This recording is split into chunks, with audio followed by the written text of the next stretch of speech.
All right, so welcome everybody to the session on commodity finance. So this is a special workshop, which is the first part of the two series, two workshop series. And I'm going to turn it over to Andrea Roncoroni, who's going to say a few words. Thank you, Jerome. It's a pleasure for me to stay here with you today.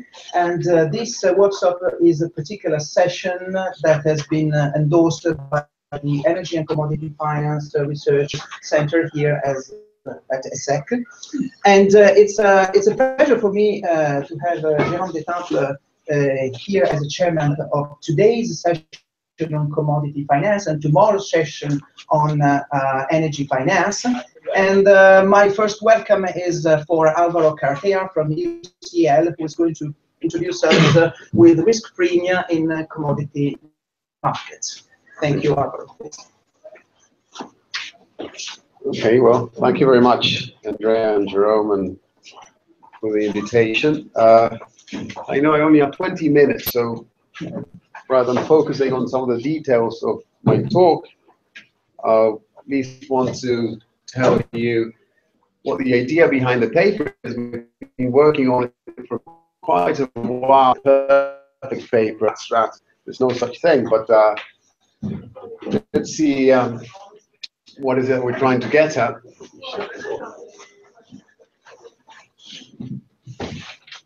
So the motivation of the paper is, it's very simple. Right? If you look at commodities as an asset class, we know it's different for many reasons, right? And one way in which you can see that is the behavior of prices actually is very different from what you normally see when you look at equity. But I've been asking myself, over the last 10 years, in fact, when I first started working on mostly electricity pricing in 2005, I think, or 2004, is, see, when you write down a model, you have to make a decision as to you're going to do it under the risk neutral measure or you're going to do it under the statistical measure. And depending on what you want to do, you champion, well, I'm going to write a spot model under the statistical measure because I do want to understand how prices behave, and there's exposures to some sort of risk that I need to understand under the statistical measure. Then I need to do some pricing because I need to cover my position and so on and so on. So that forces you to also think about the risk neutral measure. You might be a guy with a physical exposure. In energy, for example, it's very important producers and buyers do have a say in how prices move, right? And just from that point of view, it's kind of different from what you observe in equity, where there's tons of people and very few have the sort of power to move the market, or are more hard to come by than, let's say, if you're a producer of cocoa or if you're a consumer of electricity or gas, etc. There's some other sort of players who seek a financial exposure. These guys are in understanding what happens to a particular statistical measure, pricing measure, and what the paper tries, well, how can you observe prices and write down a model that somehow under the risk neutral measure, and you change the measure, let's say if you want to see it like that, see how risk adjusts the dynamics, how do you reconcile both? Most of the time the problem is if, for example, you observe gas, electricity, or some of the agriculturals, there's some huge spikes that persist for a day or two and then they come down, and it's kind of very to see how can that have any bearing on the pricing of a forward contract, which is kind of the primitive or a building block in most of these commodities because the spot is hardly ever traded. How does that translate into something that under the risk neutral measure you say, well, I kind of believe that? So how are these two related? Is an important question. Sounds kind of trivial, but I don't think the literature has spent enough time trying to see the link between these two and have something which allows the two approaches to coexist. By two approaches, again, I mean if you start from the statistical measure modeling the spot or a proxy to the spot, and how do you end up adjusting this measure or agents in the market to price forwards or any other derivative written on the commodity. Let me give you an example of why I think this is different and kind of interesting. if you think of equity, and you look at that, depending on your background, random pay of a stochastic discount factor or a kernel, or hedging, or you change measure, depending on your background. But one thing which is normally true is that if I look at equity and write down a model under the fiscal measure, and then do some sort of mathematical change of measure, or look at what the kernel looks like, normally, if you think of a representative agent who's risk averse, you'll end up taking, what ends up happening is if you have, let's say that's the distribution of returns for the stock, and somehow you come that under the fiscal measure, that's the distribution of your returns over, a day or over an hour, doesn't matter much the frequency. If you look at prices, let's say options, okay, very liquid options, what you normally observe is that under the Q measure, you have a much heavier tail on the left-hand side, as if agents adjust the measure by shifting mass from good events onto bad events, right? So if you're a buy and hold investor, you would behave as if you observe what happens in real life, or your attitude towards risk. In equilibrium, you end up pricing as if the distribution is, heavier on the left side. And one way to interpret them, I'm very happy to take probability out of the good events and shift them onto the bad events and so on. So you can see empirical studies that pretty much for equity, holds regardless of what, if you're using a stochastical model, stochastic volatility model, or a jump model, and so on. What can I say about that in commodities? Can I say something as sensible as that? Will agents take probability away or mass away from events that they dislike, that they like, and sort of overemphasize the events they dislike? Would that be the case? Well, that's more or less what the paper will set out to do. And what I'm showing here is a watered-down version of the more technical version we used to have, but because you don't have to get too technical to actually illustrate some of these points.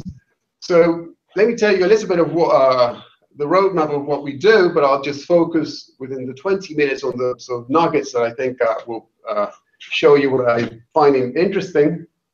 So as for any commodity, we're going to try and write down a model where you have a seasonal trend, which is very important in commodities, because demand and supply and and costs and so on play a big role in prices. Normally, all models I've seen under the statistical measure, you want to capture short-term spikes. Electricity is a good example, oil is a good example, some agriculture is a good example, gas. You have most spikes survive for a very, very short period of time, a day or 2 days, and so on. So they normally either go up or down, and immediately these die away. And it pretty much is a mismatch of demand and supply over hours in electricity or over days in all the commodities. Also, most models will show a short-term mean reverting noise, because after all, commodities in the long term should converge to the production costs and the equilibrium between demand and supply. And what you have around it over the short term and medium term, are all these shocks that some take you away from where you should be for good reason, and you end up they end up going away or dying out, and you converge to the seesaw trend, right? So we're going to start thinking, okay, that's my fiscal measure, will have those attributes. I'll try and sort of think of a risk-adjusted measure that will give me a little bit of room to maneuver, right? You can immediately sort of do something to your statistical measure and risk adjust it in such a way, in a sort of trivial way, that things would work. Or as you will see when I write down the model, where do we sort of allow more flexibility than usual? Some of this stuff has been used in interest rates. In the empirical part, to illustrate how when I start comparing, I would like to see numbers and see actually what data tell me. I'll focus mostly on gas and electricity, and we use an MMC Markov chain Monte Carlo method to do the estimation. Different versions of the paper have different ways of implementing the model, and this is the more robust one we've had so far, and that's why we stuck to it. Just a couple of key results. So one thing we find, Okay, since I only have 20 minutes, I just want to make sure I convey the final message. Is if I write down a model where I have then some Gaussian OU component, and then some jumps, okay, or big spikes that are very difficult to capture with a Gaussian component, even if you have stochastic Vol, we find that agents risk adjust the statistical measure, and it so happens that jumps completely disappear from the market. I'll say a little bit more about that later on and how it's connected to the literature so far and what do people do ad hocly. And that lends strong support, to all models I've seen in the past for just a forward model. We also find that although jumps tend to disappear in the sense that they mean revert super, super fast under the risk-adjusted measure compared to the physical measure, there's an element of self-excitation, which in commodities, especially in energy, you normally see, right? Let's say you write down a model where, arrival of, spikes are in a Poisson way, and a homogeneous Poisson process does not really capture what goes on in the market, because if there's a mismatch between demand and supply, normally this thing persists for a little while because, electricity is obvious, sort of a generator breaks down and then you have a shortage of supply. It might last for a few days and you see the jumps, for example. We'll obtain that. And, I'm not talking about a Hawkes process. So you'll see immediately, when I show you the formulas, you'll see what I mean by self-excitation. They become state dependent. Thing we find very interesting that's persistent in all of the estimation we've done, for different versions of the paper, is that the Gaussian process that is pretty much the noise and sort of more sort of civilized deviations from the seasonal trend end up behaving as if they were arithmetic Brownian motions. Okay, so you might start off with a model that you have a lot of mean reversion because that's what the statistical measure shows you. You can even eyeball. If I show you, I have a picture later on. Prices and deviations end up dying out very quickly. But the Gaussian OU, in fact, that mean reversion becomes so slow under the risk-adjusted measure that is where agents are behaving as if all of these deviations, I'm going to treat them as if they don't die out that quick. The conservative parts of the behavior and supporting my results. I'm saying that this is the definite truth, but the interpretation would be that I know that deviations from the season I don't like, whether I'm a producer or a consumer, or maybe a guy buying instruments written on a commodity. And one way in which I shift in my distribution when I do my pricing by overstating unwanted events is that my unwanted events are deviations from it. Those are the things I might fear the most. Whether I'm short, this is a different, commodities is a different market because producers and consumers, they have kind of, they're looking want to sell, they're both looking to hedge price risk. So, so long as you're close to the seasonal component, you're happy because you can predict and you can sort of act on predictions and sort of work around the seasonal component, but deviations around that seasonal component you might not like as much. Here we end up showing that you end up overstating those deviations by slowing down the mean reversion rate in such a way that it looks as if nothing really mean revert in the risk-adjusted measure. But on the other hand, we said that the jumps pretty much disappear. But it's true, you look at forward contracts in commodities, it's very, you hardly ever see them jump. And of course, forward contracts by definition are, you have a delivery period, you're averaging over a few days. So it's kind of even in a mechanical way, having in forward contracts for commodities, jumps in there is kind of a difficult thing to swallow. And if you see any models that only write down a model for forward contracts, they start from the risk and model. All of them are pretty much Gaussian, right? None of them make an effort to include jumps in there because you don't really observe them in the data. But that would conflict with all jumps, and they don't know what to do with it in the price data generating measure or statistical measure. So let me tell you how we do this. So this is, you can as depending on where you want that. So I'm writing that, I'm just showing you a 3-factor model with exactly these 3 pieces. Okay, so it's a little bit of compact notation. So I'm going to assume, let me start here. I'm going to assume that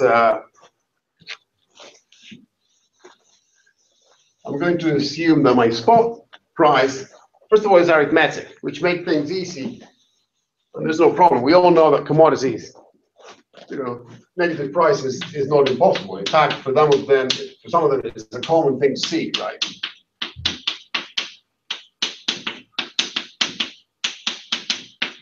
Okay. So that's what I've written there. And I'm going to assume that one factor, I think it's, let me see my matrix. Did I write it there? Yes. This factor is OU. So this, you can think of it as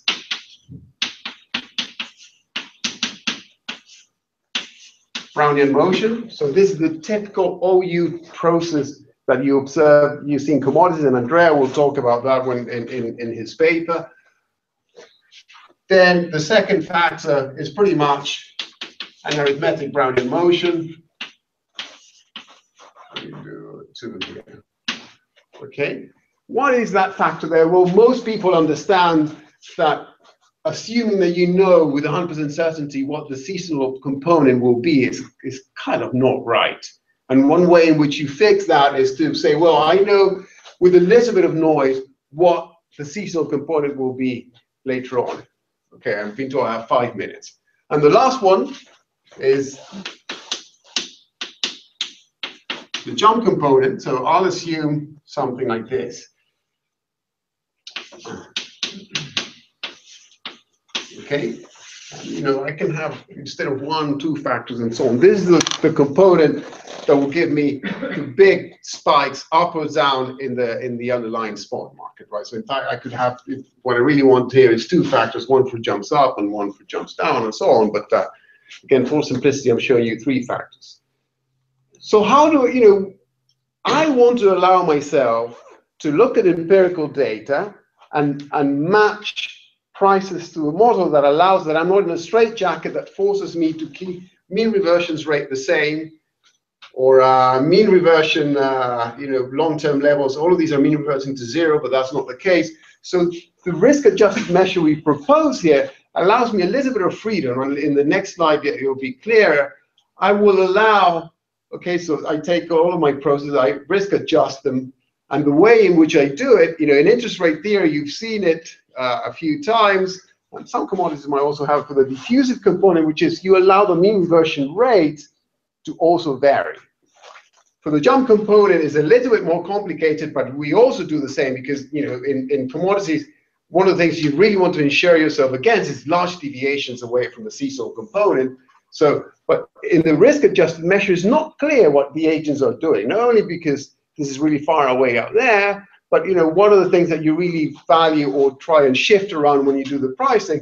So imagine if this is a jump component under the risk-neutral measure or risk-adjusted measure, I'm allowing the mean reversion rate to change.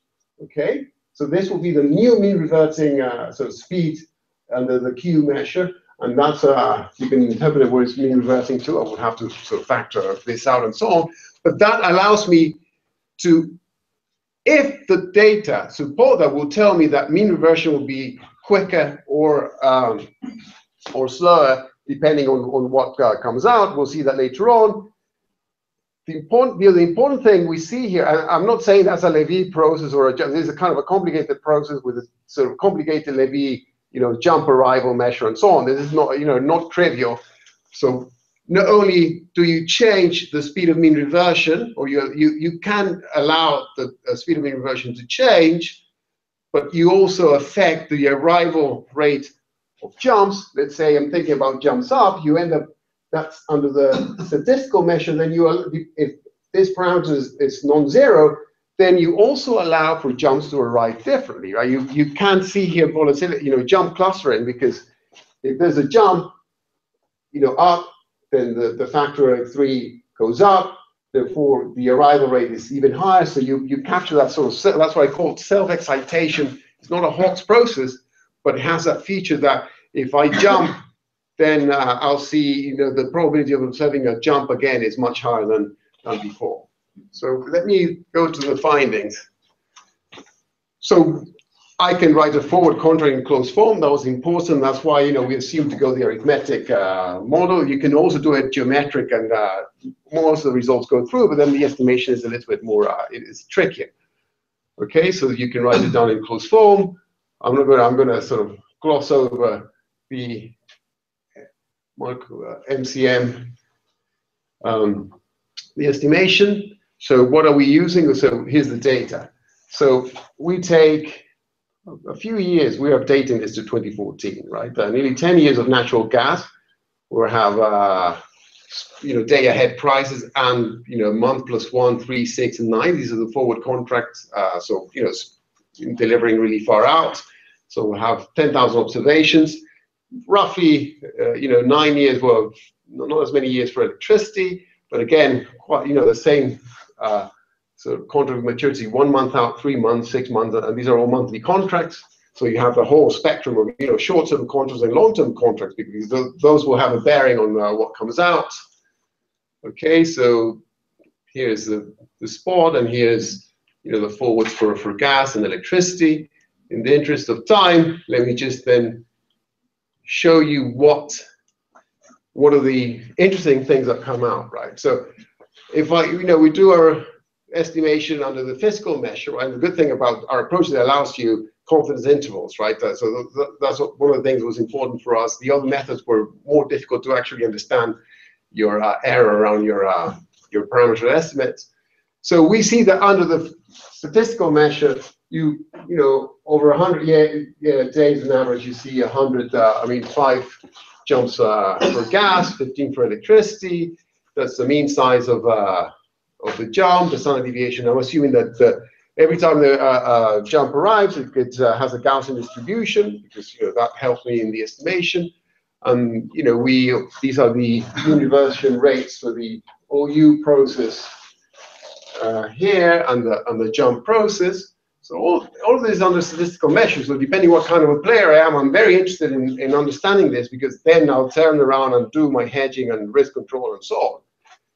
What is interesting is that when I sort of look at my risk-adjusted measure and look at the parameters that come out, I see that the speed of mean reversion for this component is very, very slow. Okay, so the one I'm pretty much thinking about is the 3-factor one, which is the OU, AB, MRG. I didn't want to bother you with all the details. In the paper we go through different combinations, but look at the full-blown one. So the expected half-life in gas, it's 630 days under the risk-adjusted measure. So any small shock will survive for very, very long, right? So the agent is shifting mass from good events to the events that deviate from mu. And for the other one, for the jump, which we found surprising, is that jumps mean revert so quickly that they pretty much are non-existent under the risk-adjusted measure. And you end up writing a model that looks like the Gaussian forward contract models that you encounter left and right in the literature. So here you find a proof that connects, that the two can coexist, and you can write the two, something on the statistical measure that captures the features, and under the risk neutral measure, what people at Hockley have been using for years, because it makes sense. I'll stop there because my chair standing up. Thank you very much.